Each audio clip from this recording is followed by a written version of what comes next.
También presidente del Parlatino, y ya está aquí con nosotros para conversar sobre los días venideros. ¿Cómo han estado los cabildos que ha convocado la directiva de la Asamblea Nacional en distintos puntos del país? Veíamos el más reciente en Santa Rosa de Lima, pues multitudinario, lo mismo ocurrió en Carabobo, en Anzoátegui. ¿Qué les hace pensar eso a ustedes? ¿Cuál es el mensaje que les da como políticos? Bueno, en primer lugar, gracias por la invitación. Cada día quedan menos espacios para hablar y nosotros valoramos que nos inviten y podamos colocar el mensaje. Mira, no solamente Valencia, no solamente otros estados. Ayer vimos, por ejemplo, el Táchira. Se tienen programadas de aquí al 23 de enero más de 140 cabildos en toda Venezuela, más lo que se han dado. Hasta ahora se han dado más de 50 cabildos en toda Venezuela. Y faltarían 140 más. Están programados y nacen muchos más porque la gente se está organizando y la gente está pidiendo que los diputados vayamos a distintos sitios. Mira, llamadas que recibimos de asociaciones de vecinos que no tienen nada que ver con la política, que simplemente decidieron, ellos están organizando un cabildo y piden que vaya un diputado y vaya alguien que de la Asamblea Nacional. Y eso está pasando, o sea que lo de los cabildos va mucho más allá del tema de la política, sino que son los propios ciudadanos que necesitan informarse y entendiendo que no hay tantos canales para informarse, están avanzando en ellos mismos organizarse. Bueno, y llaman a su representante ante el Poder Legislativo. Interesante, se organizan los propios vecinos, hacen su cabildo y llaman a un representante del Poder Legislativo para que le dé, digamos, mayor... No solamente en mi caso, ha pasado otro caso a otros diputados que le llega un mensaje de WhatsApp, mira, soy el vecino de tal, nosotros estamos organizando, a ver si tú puedes venir. Bueno, ayer vi una marcha espontánea en el Táchira con una gran bandera, precisamente sin mayor convocatoria ni nada, y había un grupo nutrida de personas allí marchando. Sí, bueno, Maracaibo ayer también. Maracaibo también, sí. O sea, es decir, yo creo que, lo decías tú, Ana Virginia, la gente tomó una nueva bocanada de aire, una nueva bocanada de esperanza, y yo creo que esa esperanza tiene que venir acompañada de responsabilidad.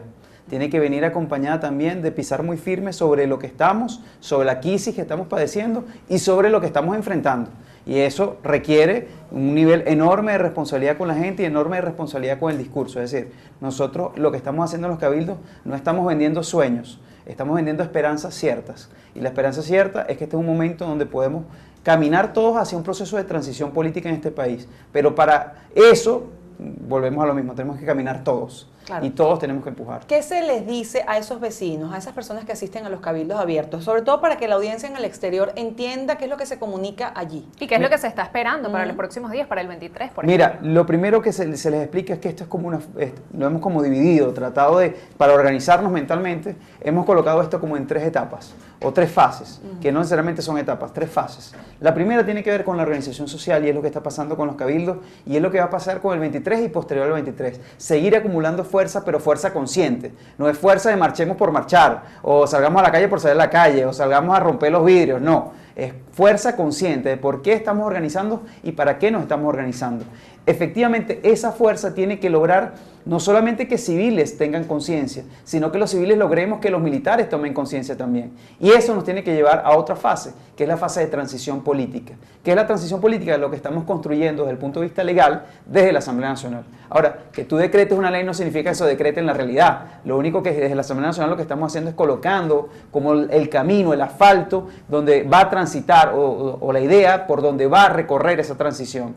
Y eso requiere que logremos quebrar las bases de apoyo de quienes hoy lamentablemente están usurpando el poder. Y lo tercero, que es la fase final, y es donde todos queremos llegar, es una verdadera elección libre, donde todos los venezolanos, nosotros tenemos por lo menos 2 años que no elegimos como venezolanos, como ciudadanos.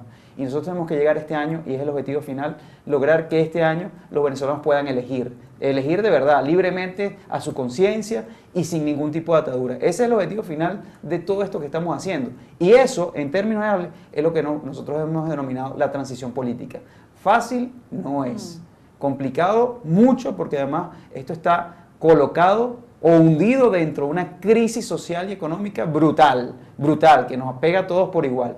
Y eso hace que andar ese barco sea muy complicado, pero repito, creo que inteligencia, más responsabilidad, más institucionalidad, creo que son como los factores que empujan esas 3 fases. Diputado, y justamente ese primer paso, el de cese de la usurpación, pareciera el más difícil. ¿Cómo lograr que Nicolás Maduro cese en la usurpación de la presidencia de la República? Ustedes hablan de la necesidad de enviar un mensaje, por ejemplo, el próximo 23 de enero con gente en la calle, que sea una movilización multitudinaria, que le haga saber al gobierno que los ciudadanos están dispuestos a ejercer la ciudadanía y estar en la calle. Pero ¿qué más? ¿Qué sucede, por ejemplo, si no se da un pronunciamiento de la fuerza Fuerza Armada como lo está esperando la oposición. Ok, fíjate, lo que nosotros estamos haciendo es construyendo todo un andamiaje legal que permita brindarle seguridad a todos los funcionarios civiles y militares para que rompan el miedo.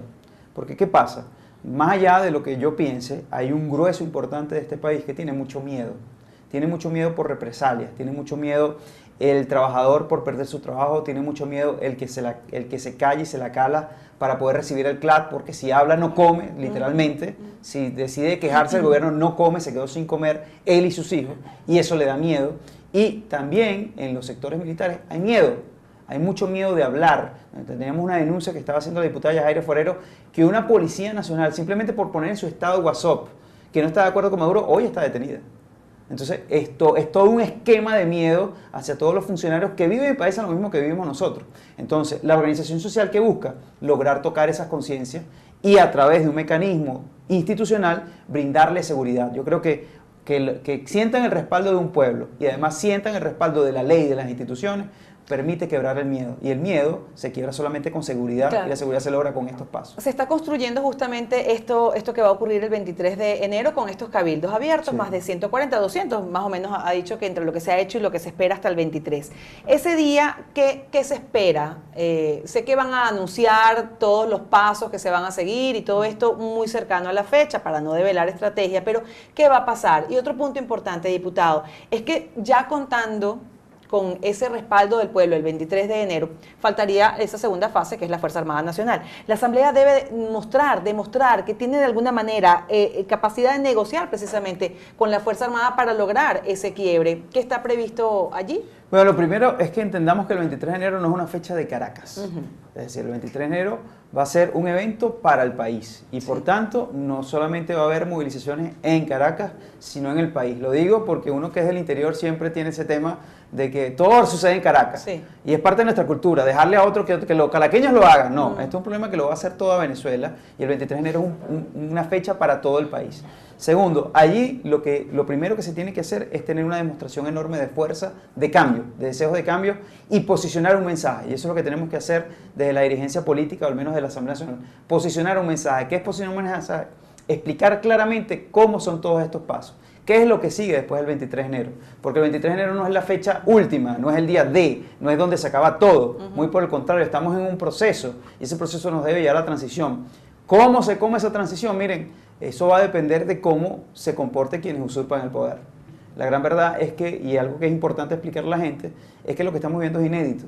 O sea, esto que estamos viendo no se ha vivido en Venezuela nunca, pero tampoco se ha vivido en América Latina. Es decir, nosotros no tenemos de dónde tomar otro referente histórico en América Latina, en nuestra región americana, sí, para poder contrastar con lo que está pasando aquí. O sea, que en buena medida estamos marcando historia y eso significa que hay que ir explicando paso a paso, muy conscientemente, lo que se tiene previsto, pero que eso que se tiene previsto tiene que enfrentarse a una realidad que es muy compleja, que es muy dinámica. Entonces, eso creo que es muy importante que lo dejemos muy claro el 23 de enero.